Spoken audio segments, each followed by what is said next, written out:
인간 사회의 안정과 질서를 유지하는 것은 법입니다. 그 법에는 헌법과 민법, 상법, 형법 같은 육법이 있고 각 법마다 시행령, 시행세칙으로 구성됩니다. 그 시행세칙, 즉 규정이 자꾸 세밀해질수록 상호 모순되고 상충되는 경우가 종종 생깁니다. 그럴 때는 최종적인 심사와 판단의 기준은 헌법입니다.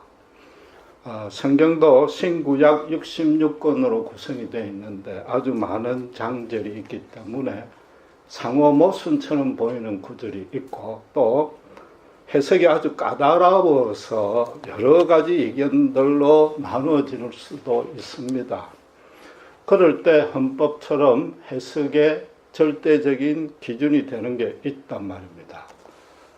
하나님께서 인류 역사를 어떻게 이끌어 가시고 죄에 찌든 인간을 어떻게 대우하시는지 그 원리에 비추어서 판단을 하셔야 됩니다.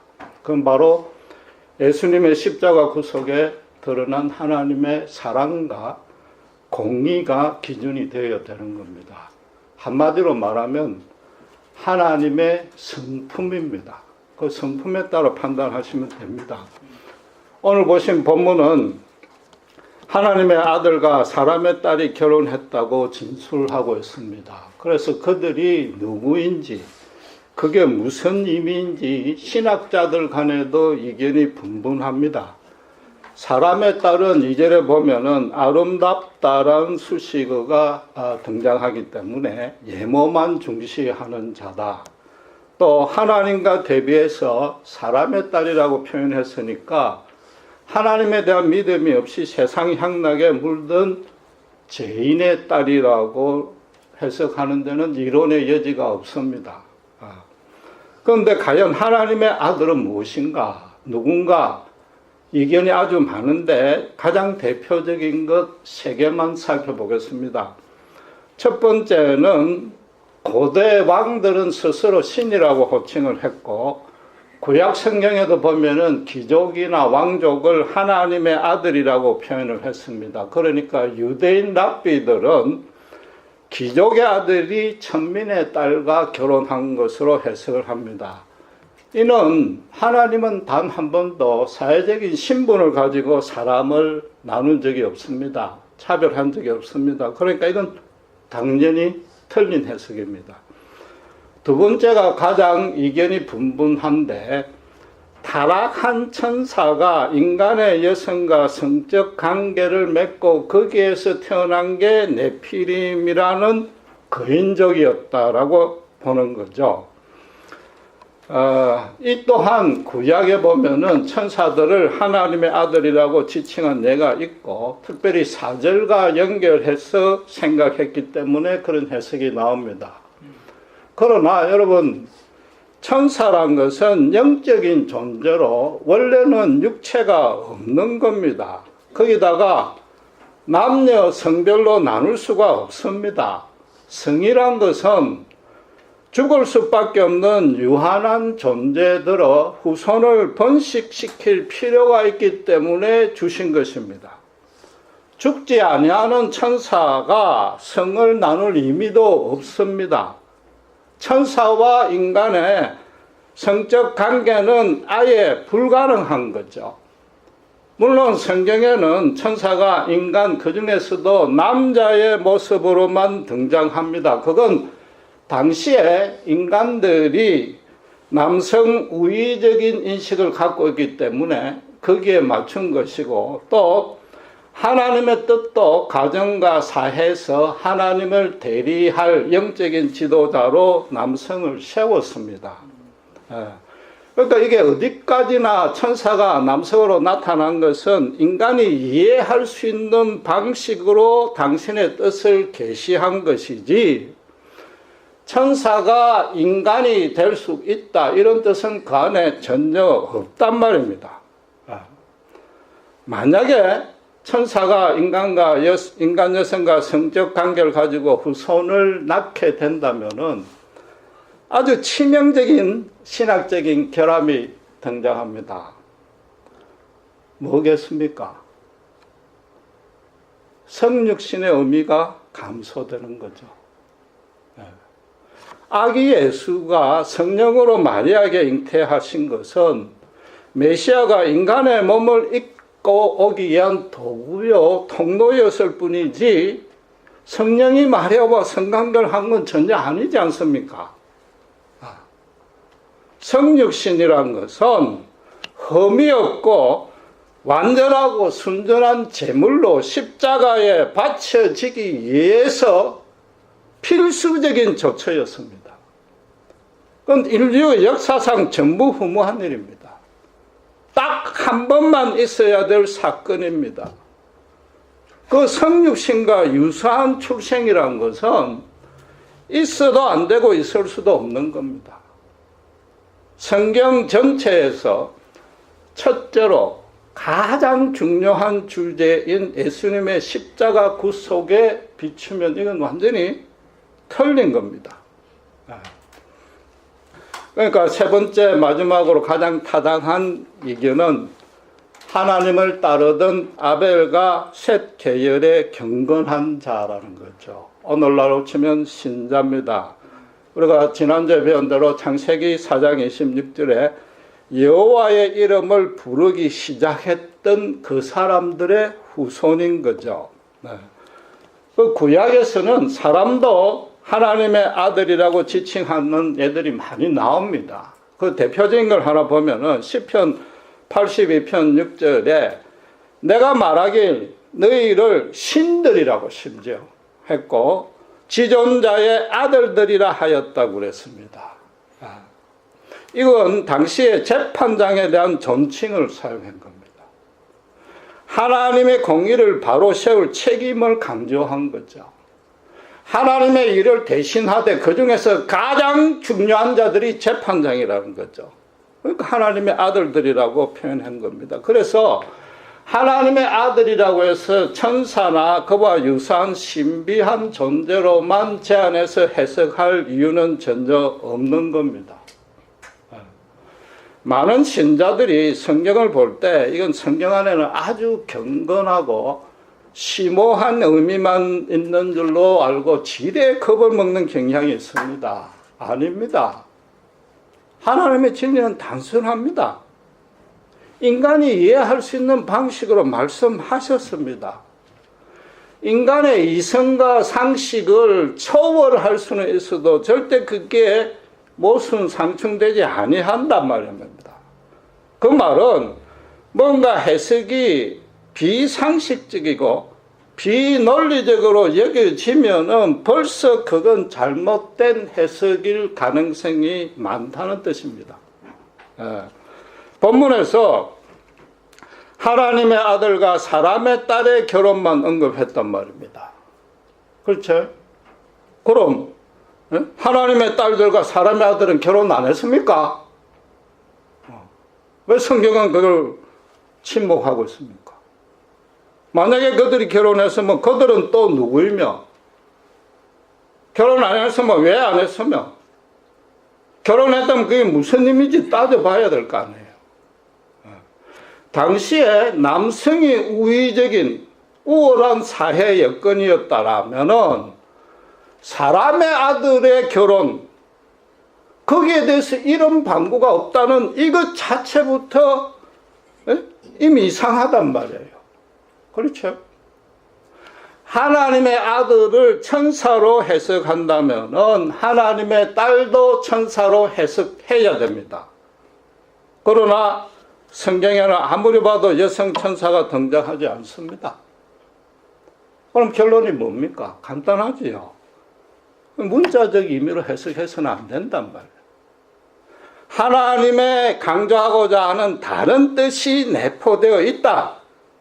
그걸 추적해라는 의미인 거죠. 본문을 해석할 수 있는 결정적인 키는 거의 모든 성경 해석이 그러하듯이 앞뒤 문맥 안에 숨겨져 있습니다. 바로 이어지는 5절에서 8절까지가 노아 홍수 심판을 예고하고 있고 9절부터는 쭉 본격적으로 홍수 심판에 대해 이야기한단 말입니다. 그렇다면 본문은 무슨 내용이에요? 심판을 원인을 밝히는 내용인 게 자명하잖아요. 그런데 그 심판을 사람의 신분에 따라서 구별할 수 있느냔 말이에요. 모든 인간은 하나님 앞에 동일한 죄인이단 말이에요. 거기다가 하나님의 아들이 타락한 천사 사이에 난 후손이라면 어찌되었든지 간에 심판의 원인의 반은 사탄에게 돌아가는 거죠. 타락한 죄악의 책임, 인간 책임도 반으로 준단 말이에요. 아담이 원죄로 타락할 때 죄가 세상에 들어오는 기원과 통로는 분명히 사탄입니다. 그러나 죄로 타락한 것, 죄에 대한 책임은 전적으로 인간에게 있습니다. 왜 그렇습니까? 하나님이 하나님을 마음껏 선택할 수 있는 자유를 100% 완벽하게 주셨잖아요. 그런데도 인간이 고의로, 능동적으로, 적극적으로 거역했단 말이에요. 사탄의 책임이 아니단 말이에요. 지금 5절에도 사람의 죄악이 세상을 간영하고 생각하고 계획하는 게 항상 악하다고 그 심판의 책임이 전부 인간에게 있다고 명시적으로 진술하고 있지 않느냐 말이에요. 악한 천사란 건 알다시피 사탄이 영계에서 하나님 자리까지 오르려다가 하나님께 거역하고 인간 세상에 쫓겨 나올 때에 그 사탄과 함께 동조했던 부하들입니다. 이 사탄과 그 악한 천사들의 심판은 예수님이 재림할 때까지 유보되어 있습니다. 연기되어 있습니다. 그전에는 인간을 계속해서 이 사탄이 미혹하고 조종하고 농간할 수 있는 그런 공중권세를 하나님이 묵인해 놓은 상태란 말이에요. 악한 천사가 지금 그 후손이 심판을 받는다면은 성경 전체에 게시된 하나님의 뜻, 헌법을 위반한 거란 말이에요. 본문 6장 3절 전반부를 다시 한번 보세요. 나의 신이, 나의 하나님의 영이 사람과 함께 하지 아니하니까 사람이 뭐라고? 육체가 되었다고 그랬습니다. 그렇죠? 그럼 이와 완전히 정반대되는 내용인데 똑같은 형식으로 하신 말씀이 있습니다. 기억나세요? 창세기 2장 7절에 하나님이 흙으로 사람을 짓고 생기를 코에 넣었더니 사람이 뭐가 되었다고요? 생명이 되었단 말이에요. 하나님과 교통하던 생명이었던 사람이 지금 하나님과 단절되고 하나님의 생기가 빠져나가고 육체만 남은 그런 사람이 되었더라. 성경은 성경으로 해석해야 될 거 아니에요. 그리고 3절 후반부에는 그들의 날이 120년이 되었더라고 노아 홍수 후에 줄어드는 인간의 수명에 대해서 말하고 있단 말이에요. 오늘 보신 본문 1절부터 4절까지 전부 사람에 대한 기술입니다. 여기에 무슨 초자연적인 결혼이 원인이 되거나 근거가 되어서 그걸로 인해서 사람을 심판한다면은 그 자체로 하나님은 불공평하지요. 그렇잖아요. 그분이 심판할 대상은 오직 인간입니다. 예수님 재림할 때까지. 너무 주눅들 필요는 없어요. 그 말은 그분이 구원으로 삼고 영원히 교제하고 사랑할 대상도 인간이란 말이죠. 그런데 이 하나님을 믿는 신자들이, 경건한 자들이 어떻게 타락이 되었습니까? 여성의 아름다운 외모를 보고 그랬습니다. 이브가 선악과를 볼 때 먹음직하고 보암직하고 지혜롭게도 탐스러웠어. 그 외모만 보고 타락했던 그 전체를 그대로 답습을 합니다. 그래서 여성을 포함해서 모든 인간의 사람 됨됨이를 아예 외모나 신분만 가지고 판단하기 시작했다는 거죠. 그걸 가지고 차별했다는 말이죠. 그런데 그게 언제 그렇게 했다고요? 1절 보시면은 사람이 번성하기 시작할 때, 생활이 윤택해지고, 여유가 있어지니까 모든 이들이 형통과 쾌락만 추구한 거죠.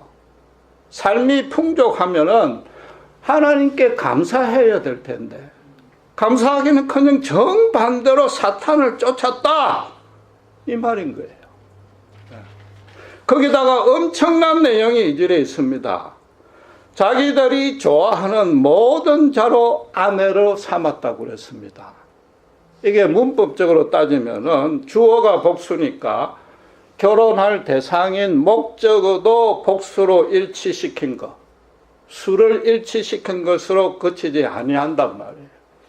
그렇다면은 자기들이 좋아하는 자들로만 표현해도 된단 말이에요.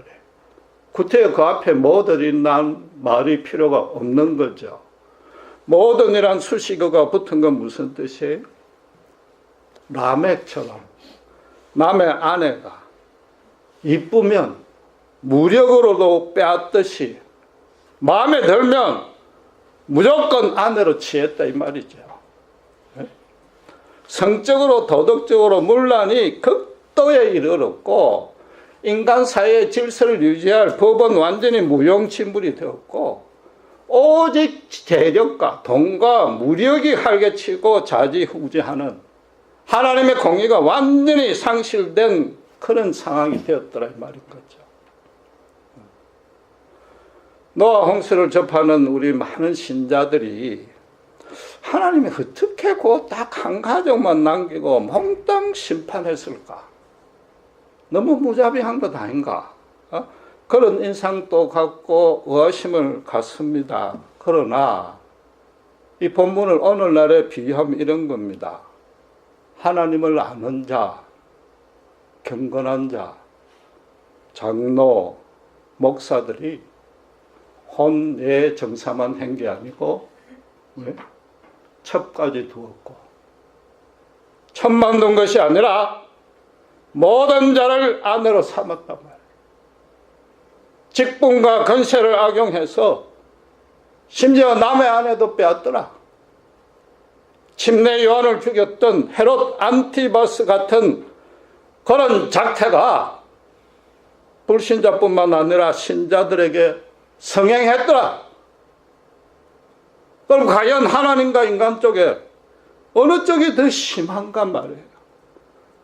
하나님은 오죽하면은 사람을 지은 것까지 한탄할 지경이었다고 성경이 선언하느냐 말이에요. 본문에 대해서 여러분들이 초자연적인 신비나 이런 심오한 의미를 부여할 필요가 없습니다.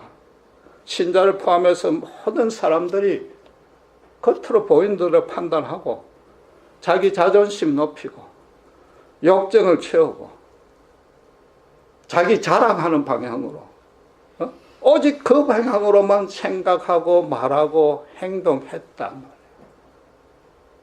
자기 좋아하는 좋아 보이는 모든 것을 차지하는데 혈안이 됐다 이 말이죠. 이 또한 성경에서 굉장히 익숙한 표현 아니에요? 이스라엘 백성들이 우상숭배에 빠지고 그러자 하나님이 이방족 속으로 심판하고 앗더라 해서 회개했다가 조금 나아지니까 또 우상숭배에 빠지고 그렇게 헛되게 살았던 사사시대를 기록한 사사기의 결론이 뭐라고 나와요?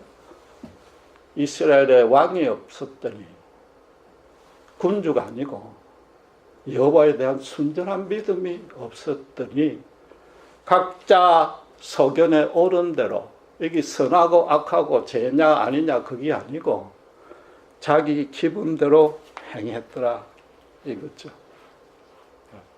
본문이 말하는 바는 인간이 풍족해지니까 죄에 더 탐닉하더라 이 말입니다. 오늘날에도 인류 역사상 최고로 문명이 발달했습니다. 어지간한 서민도 옛날에 왕족 귀족보다 더 호소하게 살 수 있으나 교회 출석률은 감소되고 있습니다. 하나님이 두려운 줄 모르는 거예요. 거기다가 인권이다, 자유다, 평등이다, 화합이다, 사랑이다 아주 고상한 가치를 내세우면서 지금 미국에 어떤 일이 생기고 있어요. 남녀 화장실 구분이 없어졌어요. 인간의 이성과 도덕성이 발전한 개인 증거가 그건 절대 아닌 겁니다. 너무나 완악하게 자기 소견의 마음대로 하면서 인간들이 겉으로 그냥 치사하고 교묘한 핑계를 댄 것뿐이단 말이에요. 성경에 계시된 하나님의 절대적인 진리와 완전히 상극된 길로 지금 치닫고 있는 겁니다. 예수님이 재림할 때까지 이 불신 세상이 사탄의 미혹을 받아서 이건대로 끌려갈 수밖에 없습니다. 사탄의 유일한 목표는 다른 것 없습니다. 인간을 하나님 반대편에 세운 겁니다. 그래서 필요하다면은, 가장 자주 쓰는 방안이 뭔가? 인간이 제일 좋아하는 걸 채워주는 거죠. 재물과 권력과 명예를 주는 방식입니다. 그런데 그것보다 더 간단하고 더 강력한 방식이 있습니다. 뭐냐? 네가 최고다. 인간이 최고다 붙이는 거죠. 지금 인류 공동체에는 인권이 최고 등록이 되어 있습니다. 그걸 이겨낼 가치가 없어졌습니다. 각 개인에게는 뭐예요? 내 느끼는 대로, 내 소원대로, 이 짧은 인생에 내 멋대로 사는 게 가장 최고로 현명한 길이라고 다들 인정합니다. 젊은이들이 가장 좋아하는 말이 뭐예요? 쿨하다. 튀어야 산다.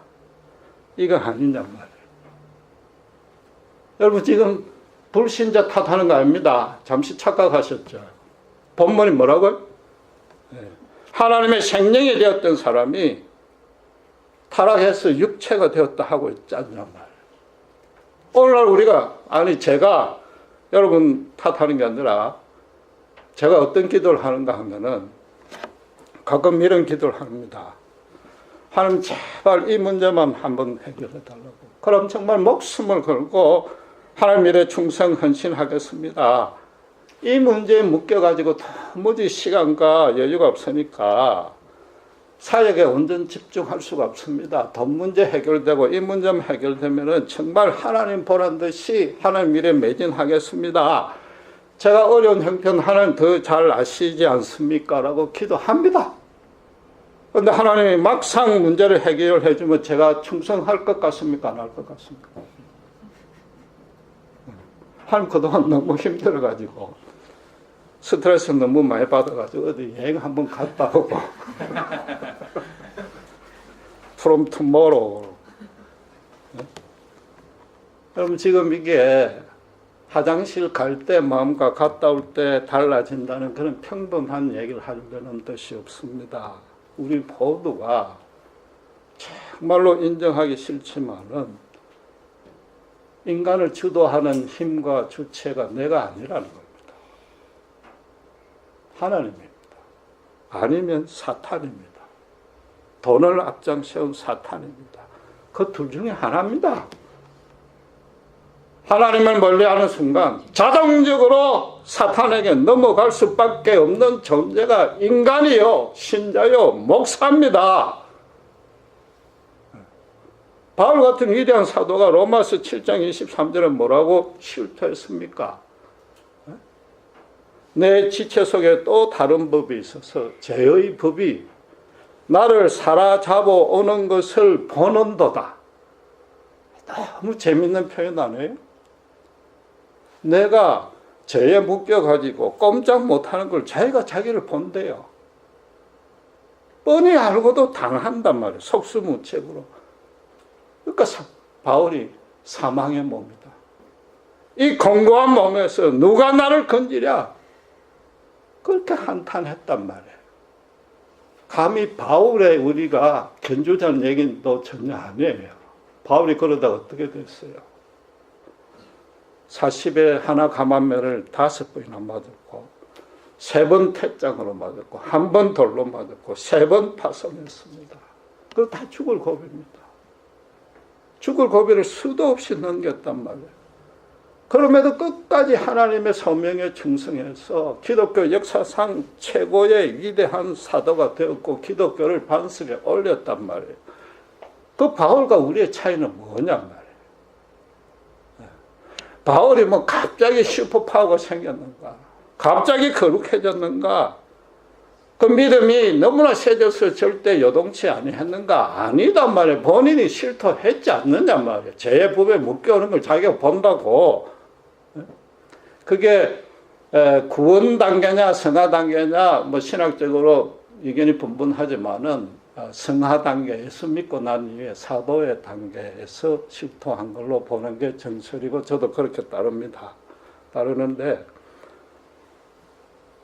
그 바울과 우리와 딱 하나 다른 건 있습니다. 그는 끝까지 사단 쪽으로는 눈길 한 번 안 준 거죠. 그게 다른 겁니다. 이전에 자기가 좋아했던 최고로 여겼던 재물과 권력과 명예는 완전히 미련을 버린 거죠. 배설물이라고 그랬잖아요. 그리스도를 아는 지식이 최고라고 그랬지 않냐면. 현실에 불편할 수 있고 고통이 따를 수 있고 때로 의심이 생길 수 있고 감정적으로 요동을 쳤을 것이고 분명히 죄에 많이 빠졌습니다. 스스로 사망의 몸이라고 했습니다. 그럼 사망의 몸이란 것은 내 능력으로는 도무지 내가 내를 세울 수 없다는 겁니다. 오직 성령의 인도에 맡기고 예수님의 십자가 은혜만 붙들기로 한 겁니다. 우리가 하나님을 떠나는 순간 사탄에게 바로 빠진다는 얘기는 오히려 은혜로운 말이죠. 역설적으로 이야기하면은 사탄에게 예면하면 하나님의 은혜를 양껏 마음껏 받을 수 있다는 뜻이지 않습니까? 40에 하나 감한매는 여러분 멜 깁슨의 예수 순환영화에 봤듯이 그 매입니다. 그건 한 번만 맞아도 죽는 사람이 나옵니다. 바울이 5번 맞았습니다. 맨 처음 맞을 때 틀림없이 제발 죽지 않게 해달라고 기도했을 겁니다. 고통 먹게 해달라고. 그런데 정말 죽지 않았어요. 어쩌다 치유가 됐어요. 두 번째, 세 번째도 또 거의 비슷한 기도를 했을 겁니다. 네 번째는 어떻게 했겠습니까? 하나님이 자기를 떠나지 아니하고 하나님이 나를 꽉 붙들고 있다는 그 은혜에 의심했겠습니까? 네 번째, 5번째는 좀 가장해서 이야기하면 기쁨으로 당했을 겁니다. 맞았을 겁니다. 내가 이래 맞더라도 예수 십자가만 전해진다면 그게 기쁨이다 했을 거란 말이에요. 이게 내 추측이 아니잖아요. 십자가 처형이 바로 눈앞에 있는데 로마 지하 감옥에서 필리포 교회에 보낸 서신에 너희는 고난 중에 기뻐하라고 했습니다. 고난 중에 기뻐하라. 보통 사람들은 그건 말이 안 되는 얘기잖아요. 왜 그런 얘기를 할 수 있어요? 자기가 체험했으니까. 체험했으니까. 얼마든지 생생하게 큰 소리 칠 수 있단 말이에요. 그러니까 그게 진리로 성경에 기록이 되는 겁니다. 기쁨으로 맞은 거죠. 어떤 고난도 최소한 자유롭고 평강스럽게 그는 견딜 수 있었단 말이에요. 제가 여러분에게 이런 말씀을 드린다고 해서 절대 건방지게 생각은 하지 마시길 원하는데 믿음이 연약한 교인이 믿음이 자라는 것을 옆에서 보는 것. 사탄에게 미혹되어 있던 불신자, 죄로 묶여있던 자들이 예수 복음으로 그 인생이 뒤집어지는 것을 보는 것. 그게 제 가장 큰 기쁨입니다. 그것도 내가 전한 복음의 씨앗이 되고 싹이 나는 것. 그 이상 더 큰 행복이 없습니다. 참여 안 하고 옆에서 봐도 그렇습니다.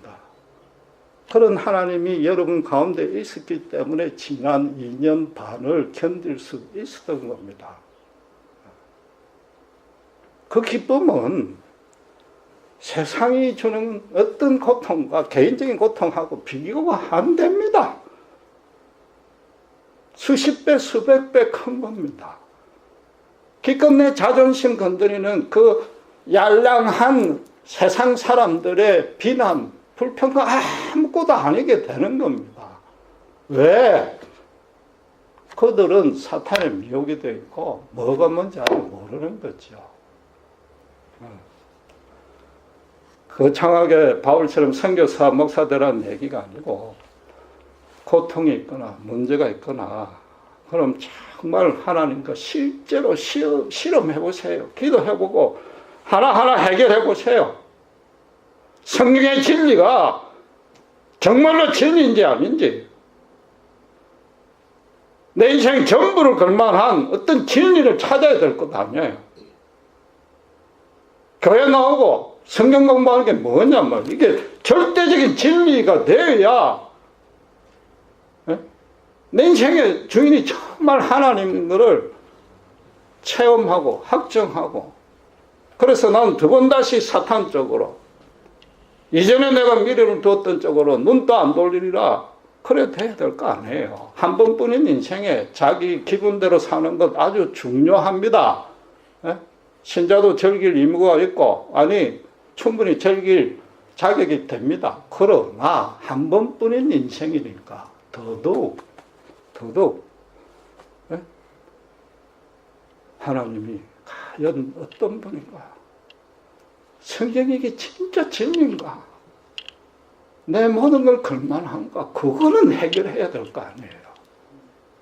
그거 해결하고 나면 그 다음은 달라지는 겁니다.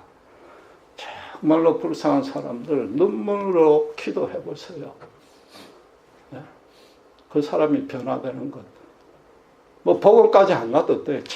정말로 진심을 다해 사랑해 보세요. 그것 이상 기쁜 건 없습니다. 제 말이 안 믿어지면 차라리 역설적으로 교회 안 나오셔도 돼. 사단에 빠지고 세상에 빠진 게 얼마나 허무한지 절감을 해야 하나님 찾아올 수 있는 거예요. 역설적으로 이야기하면 차라리 교회 안 나오시는 게 맞아. 그 말은 우리는 이미 세상에 나가도 더 이상 흔들릴 수 없는 존재가 된 겁니다. 하나님이 사랑하신다면 사랑하면 할수록 더 빨리 터지고 더 빨리 돌아옵니다. 그게 하나님이 우리의 주인된 진정한 축복인 겁니다. 우리는 이미 사단에 묶일 수 없는, 넘어질 수 없는 절대적인 영원한 존재가 된 것입니다. 기도하겠습니다.